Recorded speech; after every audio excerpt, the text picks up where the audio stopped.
नमस्कार दोस्तों, नए वीडियो में आप सभी का स्वागत है। दोस्तों, भारतीय पशुपालन निगम लिमिटेड के द्वारा एक भर्ती का नोटिफिकेशन जारी किया गया है जिसमें 3 तरह की पोस्ट रहने वाली है। कुल पदों की बात करें तो इसमें 2325 पद रहने वाले हैं। काफी बड़ी भर्ती है। जब मैंने इसकी अपडेट आप लोगों को दी तो बहुत सारे लोगों ने इस पे कमेंट किया कि सर हम इसके लिए आवेदन करें या नहीं करें, नौकरी किस तरह की रहती है, स्थायी है या फिर नहीं है, बॉन्ड इसमें लगता है या नहीं लगता है, हम अप्लाई करें या नहीं करें, इसके बारे में आप अपनी तरफ से सुझाव या अपनी राय दीजिए। तो देखिए, सबसे पहले मैं आपको इस भर्ती के बारे में थोड़ी बेसिक जानकारी दे देता हूं। उसके बाद में हम डिस्कस करेंगे कि इस भर्ती के लिए आवेदन करना चाहिए या नहीं करना चाहिए। देखिए, सबसे पहले यहाँ पर देखिए 3 तरह की पोस्ट आपको बताई हुई है। योजना संचार अधिकारी, योजना प्रसार अधिकारी और योजना सहायक। कुल पद यहाँ पर हो जाते हैं आपके 2325। इसमें सबसे जो मेन इसमें जो रिक्रूटमेंट है वो योजना संचार अधिकारी के 75 पदों पे है। इसमें सैलरी देखिए 25,000 है। फिर 375 पद दिए गए हैं प्रसार अधिकारी के, इसमें 22,000 रुपये सैलरी है। और जो योजना सहायक है उसके लिए 20,000 सैलरी दी हुई है। ठीक है।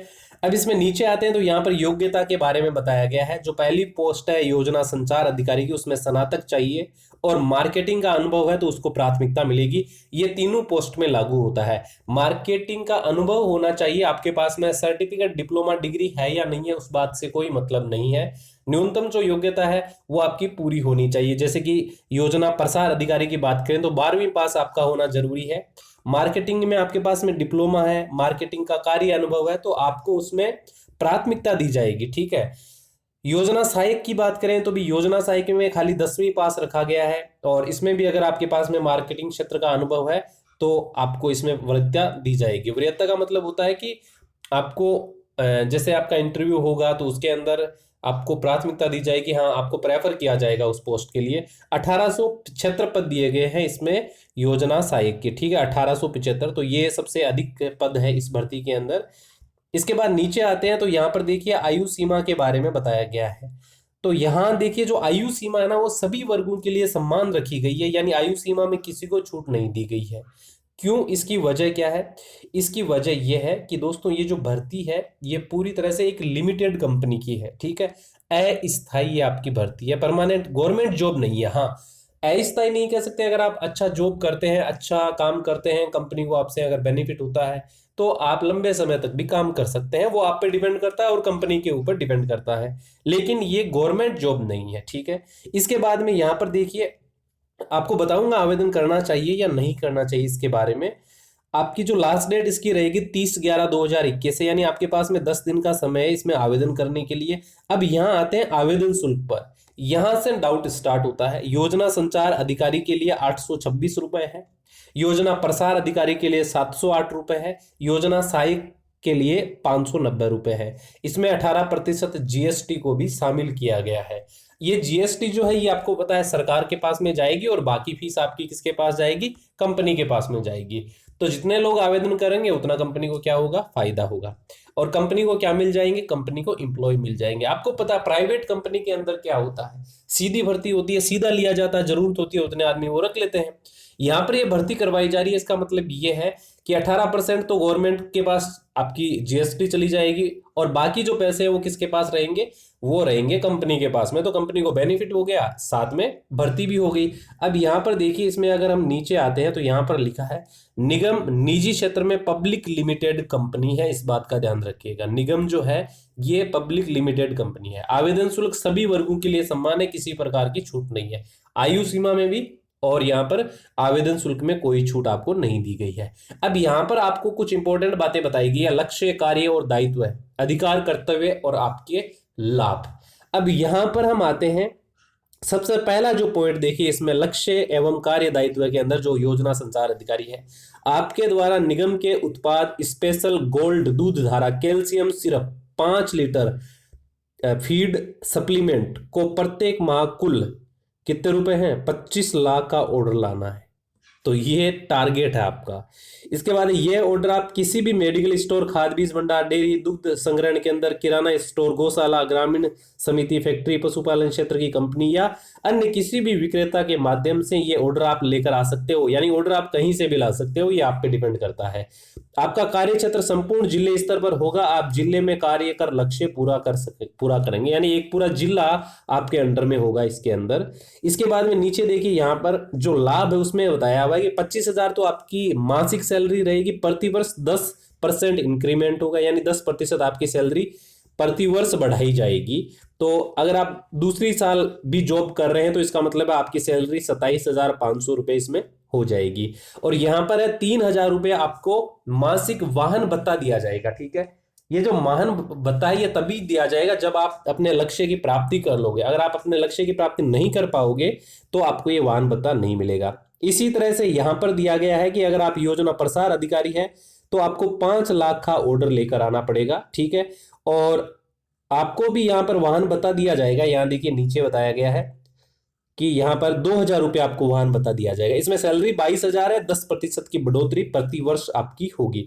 इसके बाद में योजना सहायक है। योजना सहायक को बताया गया है कि आपके द्वारा निगम के उत्पाद, निगम का उत्पाद क्या है? स्पेशल गोल्ड दूध धारा कैल्शियम सिरप, ये क्या है? ये उत्पाद है, निगम का प्रोडक्ट है। ठीक है, निगम का, और ये 5 लीटर में आता है और ये आपको बेचना है कितना? 1 लाख रुपए का, यानी 1 लाख का आपको कुल ऑर्डर लाना एक महीने में, और आपको दिए जाएंगे कितने रुपए? 20,000 रुपए प्रति वर्ष, सॉरी प्रति मासिक। ठीक है, इसके बाद में 10% आपका इसमें बढ़ता रहेगा पेमेंट सैलरी, और 1,000 रुपये आपको वाहन भत्ता दिया जाएगा। लेकिन ये आपको टारगेट अचीव करना है, ये जरूरी है।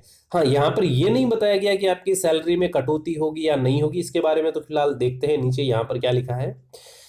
किसी भी कर्मचारी को किसी भी तरह का विज्ञापन, प्रचार प्रसार सामग्री, अन्य स्टेशनरी का खर्चा निगम की अनुमति के बिना दे नहीं होगा। भाई आपको अगर ऐड करना है तो आपको ऐड निगम की अनुमति से करना है। ऐसे नहीं कि आप ऐड करके प्रोडक्ट बेचते रहो बैठे बैठे, तो ऐसा नहीं हो सकता है, उसकी अनुमति आपको लेनी पड़ेगी। लिखित अनुमति प्राप्त करना आवश्यक रहेगा इसमें हर काम के लिए। यहाँ पर दिया गया लक्ष्य अनुसार कार्य नहीं करने पर मासिक वेतन का भुगतान नियमानुसार अनुपातिक कटौती कर दिया जाएगा। ये बड़ी मतलब अजीब बात है। अगर आप यहाँ 1 लाख का आपको टारगेट दिया गया है, अगर आप ये पूरा नहीं कर पाते हैं, आप मान लो 50,000 का ही पूरा करते हैं, तो क्या होगा? आपकी सैलरी 20,000 से कितनी हो जाएगी? 10,000 रुपये मासिक हो जाएगी।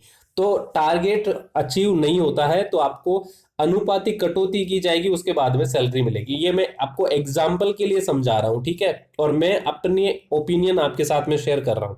आप आवेदन करते हैं या नहीं करते हैं ये आप पे डिपेंड करता है। मैं आपको किसी तरह की आवेदन के लिए मनाही नहीं कर रहा हूं, ठीक है, मैं आपको मेरा ओपिनियन बता रहा हूं इस रिक्रूटमेंट को लेकर, ध्यान से समझिएगा। ठीक है, इसके बाद में आगे बढ़ते हैं चयन प्रक्रिया में। सबसे पहले आवेदन करना है, आपको मोबाइल नंबर, ईमेल आईडी देना है। उसी मोबाइल नंबर, ईमेल आईडी पर आपको अपना एडमिट कार्ड दिया जाएगा। लिखित परीक्षा के लिए आपकी बौद्धिक परीक्षा होगी, और ये जो परीक्षा है ये 50 अंकों की होगी, और इसमें 50 प्रश्नों की होगी, और इसमें रखे गए हैं आपके 50 अंक और साक्षात्कार के 50 अंक। यानी परीक्षा के बाद में आपका साक्षात्कार भी इसमें होगा। परीक्षा में 36% अंक लाना आपके लिए अनिवार्य होगा। इसके बाद में नीचे आते हैं, यहाँ पर देखिए परीक्षा का सिलेबस, ऑनलाइन परीक्षा का पाठ्यक्रम जो है वो विस्तृत रूप से नीचे संलग्न किया गया, इसमें है सिलेबस आपका दिया हुआ है, तो वहां से आप चेकआउट कर सकते हैं। अच्छा, परीक्षा का स्थान क्या रहेगा? परीक्षा का स्थान आपका घर है, आपके पास नेट की सुविधा है, इंटरनेट है, तो आप घर बैठे computer centre, cyber cafe, laptop, desktop, mobile के माध्यम से एग्जाम दे पाएंगे, क्योंकि 30 मिनट का आपका एग्जाम होगा जो कि एमसीक्यू टाइप होगा, और क्लियरली बताया गया है कि इसमें नेगेटिव मार्किंग नहीं होगी। ठीक है, अभी रुकिए, सुनिए मेरी बात को, मैं आप चीजें बहुत सारी क्लियर कर देता हूँ ना। यहाँ देखिए कैसे आवेदन करना उसके बारे में जानकारी दी गई। यहाँ पर देखिए ये वेबसाइट है, यहाँ पर जाकर आपको आवेदन करना है, और ये मोबाइल नंबर है, यहाँ पर आप कोई भी जानकारी ले सकते हैं। आपका कोई डाउट है तो आप पूछ सकते हैं। ठीक है, यहाँ पर क्या लिखा है? यहाँ लिखा निगम के आधिकारिक सोशल मीडिया चैनल व यूट्यूब चैनल को सब्सक्राइब भी करें। अच्छा, ये भी इसमें ऐड दिया हुआ है। इसके बाद नीचे आते हैं तो यहाँ पर सिलेबस के बारे में बताया गया। 50 पर्सन आएंगे, सभी वस्तुनिष्ठ होंगे, 30 मिनट का समय दिया जाएगा, नेगेटिव मार्किंग यहाँ पर नहीं रखी गई है। इसके बाद में तरीका बताया गया कि परीक्षा कैसे देनी है। ठीक है, अब यहाँ पर देखिए कि आपको आवेदन करना चाहिए या नहीं करना चाहिए। तो मेरा ये कहना, अगर आप जॉबलेस पर्सन है, यानी आपके पास में जॉब नहीं है, आपको जॉब की बहुत ज़्यादा तलाश है, आपको लगता है कि मेरे को जॉब चाहिए चाहिए, तो आप इसके लिए आवेदन कर सकते हैं, क्योंकि सैलरी ठीक है इसमें। 20,000 प्लस आपकी सैलरी है। अगर आप मन लगा के काम करते हैं तो आपको 1,000 रुपये, 2,000 रुपये, 3,000 रुपये तक आपको क्या मिल जाएगा, वाहन भत्ता भी मिल जाएगा। काम कहाँ करना है, आपके जिले के अंदर ही करना है, ठीक है। अब जिले के अंदर एक तो आपका संचार अधिकारी हो गया, उसके बाद में प्रसार अधिकारी, उसके बाद में सहायक अधिकारी। आपका काम सहायक अधिकारी का रहेगा, तो ज्यादा लंबा चौड़ा फील्ड आपको नहीं दिया जाएगा। बस इतना है कि 1 लाख का टारगेट आपको अचीव करना है। अब 1 लाख का टारगेट आप कैसे अचीव करते हैं वो आप पे डिपेंड करता है, ठीक है। तो मेरे हिसाब से जो जॉबलेस है, जिनके पास में नौकरी नहीं है, नौकरी की तलाश है, उनको नौकरी कर लेनी चाहिए। कोई दिक्कत वाली बात नहीं है। हो सकता है आपका ये काम घर बैठे भी हो जाए, हो सकता है आप बैठे बैठे अच्छे से मैनेज कर ले इसको, तो ये आप पे डिपेंड करता है।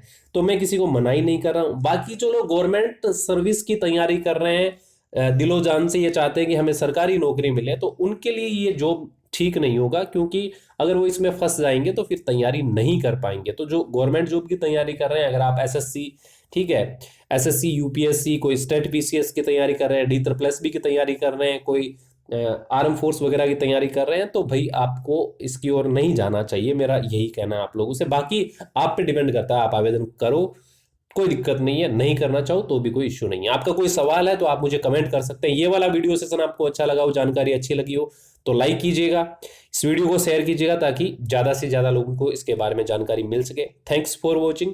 मिलते हैं दोस्तों एक नए वीडियो सेशन में, तब तक के लिए सभी को जय हिंद।